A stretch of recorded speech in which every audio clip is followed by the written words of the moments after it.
I got to watch Vaush and TimPool, and I'm really excited about it.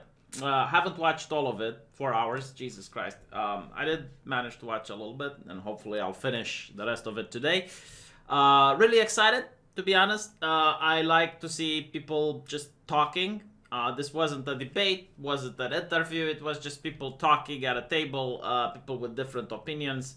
Something very rare that you see this day. Something that's out of the ordinary. Right now, most people are secluded in their own echo chambers. And when a conversation happens, there's always a chaperone, there's a moderator, there's someone to make sure that you're not being naughty and you're only talking about the acceptable subjects. Which in this case, considering that the conversation was on YouTube, the chaperone is the YouTube TOS, so can't say it was completely unmoderated and like two people would have a conversation on a beer, but okay. Now, I can't make a video response of the entire thing, because it's like, Jesus Christ, 4 hours. It would take 4 days in order for me to respond to all of it. There's a lot of things that I disagreed, sometimes with Timmy, sometimes with Vaush. But there is like one thing, like one aspect that I think should at least be tackled. The aspect of critical theory. Alright, so let's watch the clip, and then we can talk about it. Is neo-segregationist. It's overtly. Can you describe to me what critical race theory is? So, in layman's terms, I don't have the academic definition up pulled up for you, but specifically like. Okay, so this is a very common talking point that I see a lot of progressive use in order to demolish that opposition, and it's a very effective talking point, especially in front of a crowd. They ask you to define things, right? Like, define the left. Define what is a real gamer.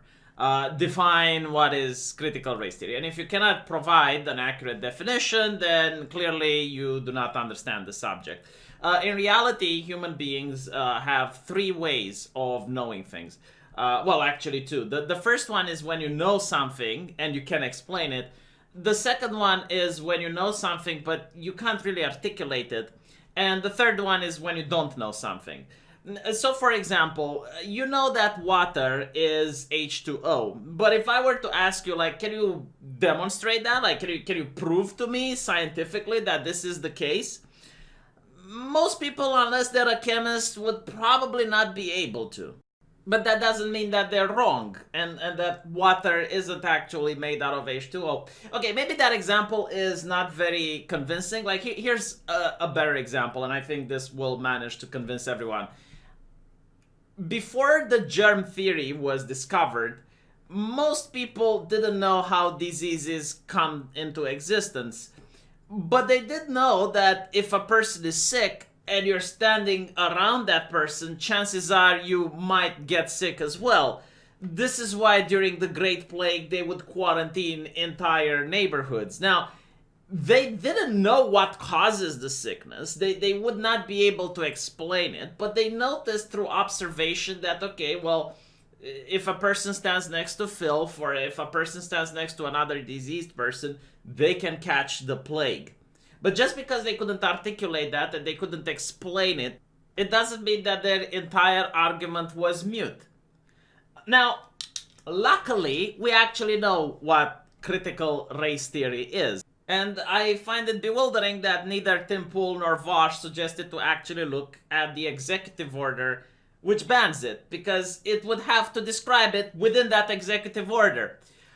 So, critical race theory is any ideology or programming that suggests the United States is an inherently racist or evil country, or that any race or ethnicity is inherently racist or evil.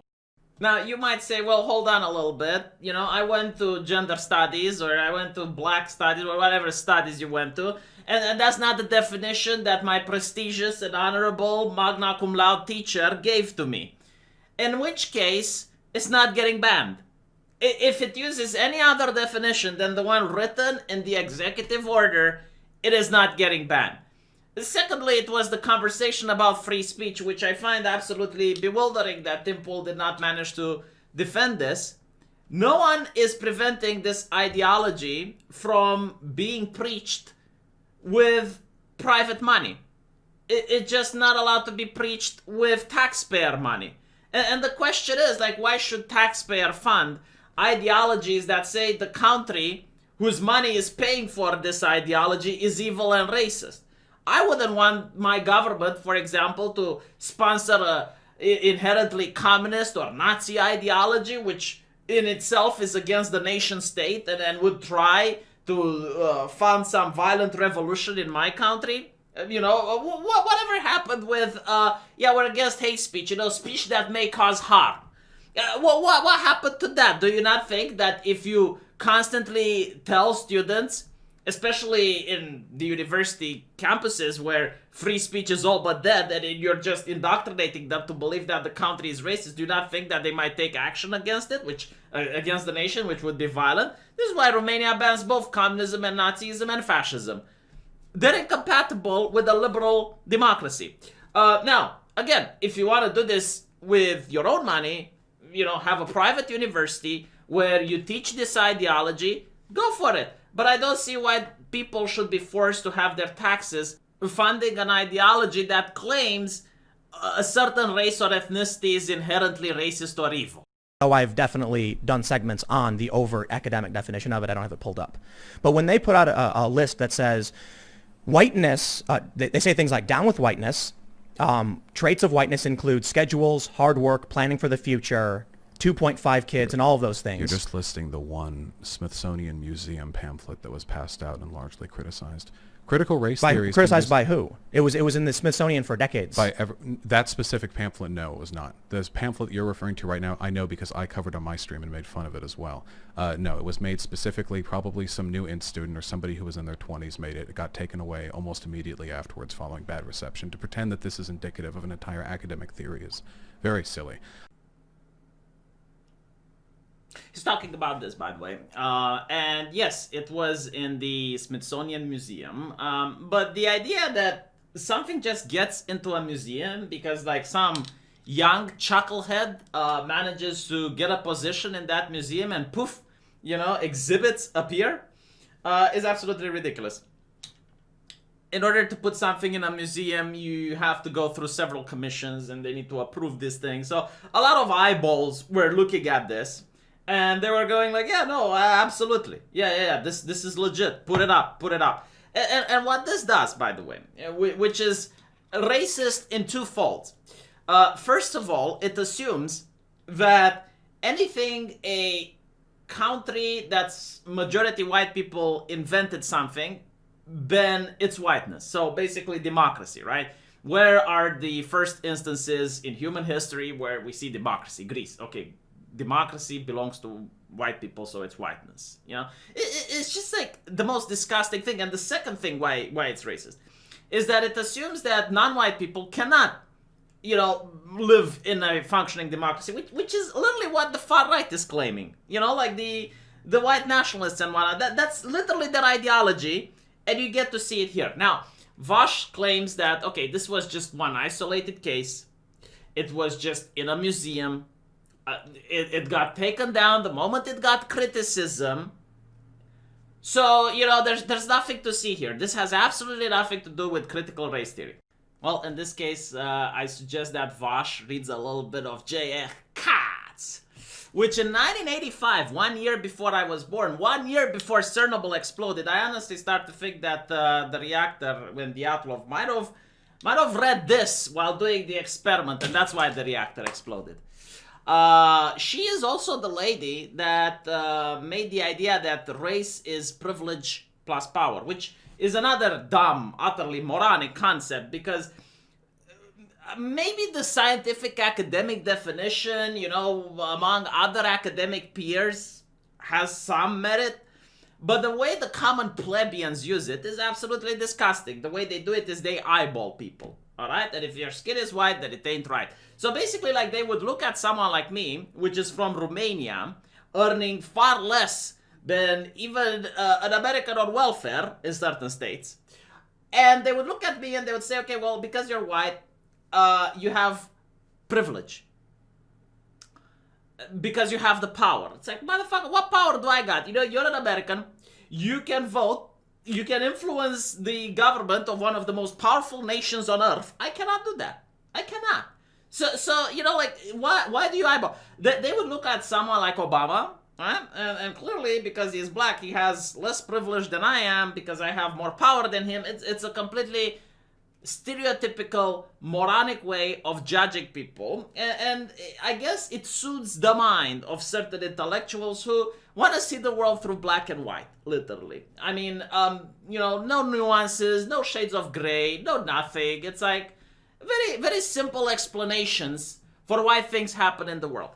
Now, if you look at what Katz is saying about white culture, it's literally what the thing from the museum was saying, which leads me to believe that the twat and the commissions at the museums studied this, were probably taught about this in university. Now, I don't know if Vaush, who apparently gave a PhD in critical race theory,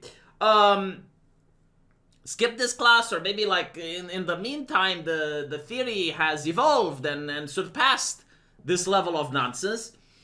I do not know what is the case, or maybe he's disingenuous, also a possibility. I don't want to assume the worst in people before getting to talk with them, but like, look here, right? So again, it assumes that rugged individualism, which, to be honest, it is a staple of American society, is bad, right? Like, because that's the thing, right? Whiteness is bad, and therefore, and by the way, I really hate the word whiteness, because what they mean is Americanism, right? Because if you look at Germany, for example, this does not apply.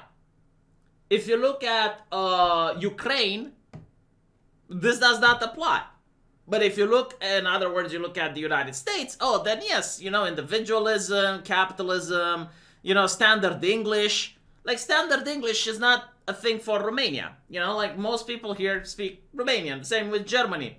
And then it's like really nasty thing, like written tradition, which exists in China. Like, China is one of the first nations that developed writing, among many others. But like, to say that white people invented writing and therefore it's part of whiteness is racist as fuck. Had Richard Spencer say the exact same thing, many people would believe that, okay, yeah, no, he's coherent with his ideology, but at the same time would condemn it. But because a progressive wrote it, because Katz decided to write this shit in 1985, everyone's like... And probably most people don't know about it, which is why when they see it in the Smithsonian Museum, they hiss like vampires at the cross. They go... And a lot of leftists are also ashamed with it. But, you know, it's part of their ideology, so they somehow need to either make excuses or pretend it doesn't exist. So look here, by understanding white culture, one can begin to see how it has become the basis for institutional norms, and yet people of color are expected to feel valued by and comfortable within these systems. US institutions need to consider how their systems would operate if white culture are not the only legitimate one. So again, like, what type of other culture would you suggest? They don't suggest, like, what exactly do you want? Standard English is not okay, so what other language would you prefer? Like, you want people to understand each other, right? You want people to communicate and collaborate with each other, preferably. I mean, hell, even when the Bible was written, like, by humans, I am not a Christian, but like, I think humans wrote the Bible, like, before Christ, and they wrote the story of the Tower of Babel. Like, the moment people couldn't communicate with each other, they couldn't construct the tower. Like, even like the most basic minded people at the time, because, right, humanity evolved intellectually since 2000 BC up till now, they realized, okay, if people can't communicate with each other, then there's a problem. So what language would you rather use if English is not okay? It's like, the way I understand it, you have people of different ethnicities migrating to the US. You have Germans, you have Italians, you have English, and eventually the German and the Italian had to learn English so they can communicate. I mean, heck, even I learned English, and I generally do not understand the excuse, like, my cousin went to France without speaking a single word of French, and after only 4 months, she's speaking French fluently. Like, the only way you would not speak the languages of a nation is if you absolutely refuse to do it. I mean, that's on you, you know, it's going to be harder to find a job, it's going to be harder to seek help from the police and other places. But I don't know. Okay, so speaking English is bad, horrible. I understand. Evil. Okay. Written tradition. Like, what would you prefer? How would you change this, right? Because I understand this needs to be changed. Needs to be changed. What would you replace written tradition with? Controlled emotions. So you want everyone to be childish. You know who doesn't control their emotion? Children don't. When a kid doesn't get a candy in a store, they start, and it's like there's a big ruckus around, and you know, people give the stink eye. Controlling your emotions is difficult, right? I'm not doing a good job now. Look, I'm casting spells. I have a squeaky voice. I wobble up and forth. This causes a lot of people, even, you know, like the people that are arguing that, no, this is bad. Emotions should be unleashed. When I'm unleashing, it's not good. It's not good. It's to my detriment, right? Adherence to rigid time schedule. What is the opposite? It's like, when do you come to work? When you feel like it. I'm pretty sure you can have like a good society around like that. And by the way, you know, like again, all these people that think that this is the shit. When Donald Trump was late for 5 minutes to meet with the Queen, I remember that, right? Everyone freaked the fuck out. As if, you know, it was him that was just taking a stroll through London. And it's not that the Secret Service was carrying him around and he probably got stuck in traffic. Well, I am. Time is viewed as a commodity. Oh no, time is definitely ample to be had. You know, like in a day where people go and work 10 hours and then they get home to spend a little time with their kids. No, they have a lot of time for other shit as well. Based on Christian religion, based on white history and male leaders. Well, again, you look at Germany. Is it a male leader now with Angela Merkel in power for like how long? Or are Germany not white anymore? Huh? They don't have whiteness. But again, like, you should not use their language anymore. It's not whiteness, it's Americanism, right? Romanticize war. Do we though? Like, didn't people vote for Trump because they wanted to pull the troops out of Middle East? Was it Hillary Clinton with like no-fly zone over Syria and shit? While Trump was nominated for 5 Nobel Prizes up till now. When am I making this video? October 2020. If you're watching this in the future, maybe he's going to be up for the 6th. I'm kidding, by the way. But you know, like this is why a lot of people are disgusted. Because this is like the cornerstone of a lot of shit that you see on the internet. Like, look, I'm not like Vaush. Show me a study, the academic paper. I'm looking at how twats behave on the Twitter, alright? I'm looking at how people behave on the internet and how it seeps into my entertainment, how it seeps into my hobbies, how literally I cannot escape this shit. And then when I watch Vaush, and yes, I do watch Vaush. I even super chatted him. I like Vaush. I need to know how the opposition thinks. But Vaush is like, oh yes, we need to infiltrate everything. We need to infiltrate. Yeah, and you create people like me. Because like when I come home from a hard day at work, I want to play some video games. And I find this bullshit is seeping in. Like little roaches pushing their ideologies through the back door. Because they know like most people are looking at it. They're like, bleh. Right? So now they're like, oh no, we need to get it through video games, and we need to get it through movies, and we need to be everywhere, even in knitting, even in fucking knitting. And it's like, oh, look at these people making the meme. It's like, oh, I just wanted to bake. I just wanted to grill. Sorry, I just wanted to grill. Yeah, you can't grill because when you pick up the burger and you look under it, you find a lecture about fucking whiteness because the communists have infiltrated that shit as well. You know, like that's the problem that most people are having. And this is why a lot of people vote to piss you off, because it pisses us off. It pisses us off to no fucking avail. You know, like you go on a video gaming forum where you're supposed to talk about video games, and instead you find discussions about immigrations and Donald Trump and racism and all of this other shit that doesn't belong on that forum. And then when you go out and you start complaining about it, and it's like, dude, every single safe space that I had is now taken over. And you have Vaush going, oh, just because you can't say the N-word. It's like, motherfucker, it's not about the N-word. I don't care about your language. English focalized. I don't even have the N-word in Romania. It doesn't exist. We don't have this word. You can't translate it. See? That's why I need to control my emotions. When I don't control my emotions, everyone just loses interest. Yeah, maybe you know what? Maybe this has some merit. No, maybe this has some merit. Maybe people should learn how to tolerate people like me that can't control their emotions. Maybe English is indeed a problem, because as a Romanian, I need to be aware about the connotations of the N-word. Even though it doesn't exist in my language, it literally does. You can't translate it, okay? There is no equivalent. But, you know, English reigns supreme. Yeah, no, I'm starting. You know what, Vaush? No. You need to pay more taxes. Pay more taxes to the government to sponsor this shit. When Joe Biden gets into office, convince him to allow this again, and then pay your tax. You know, I think you can donate taxes to the government. Do it, Vaush.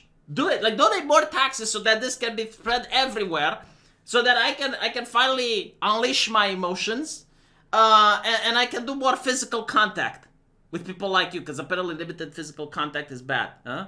We can hug and we can kiss cheeks, mwah, mwah. You know, by the way, like this is another example. Look, it's not about white culture, it's about Americanism.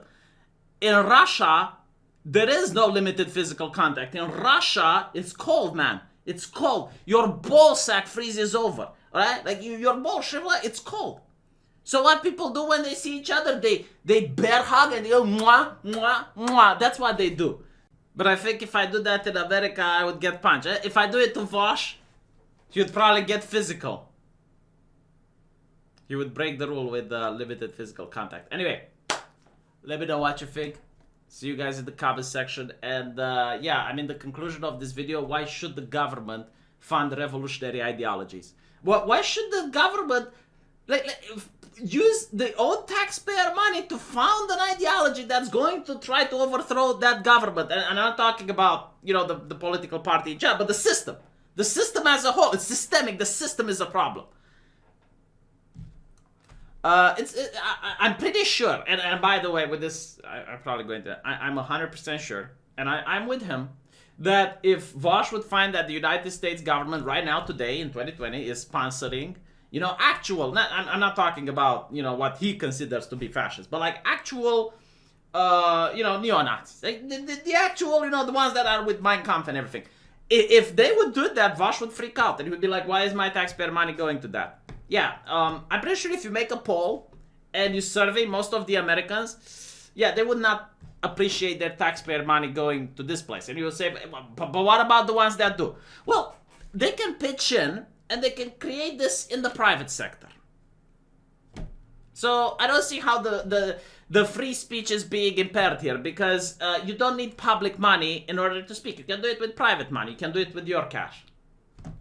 Let me know what you think. I'll see you guys in the comment section. Take care.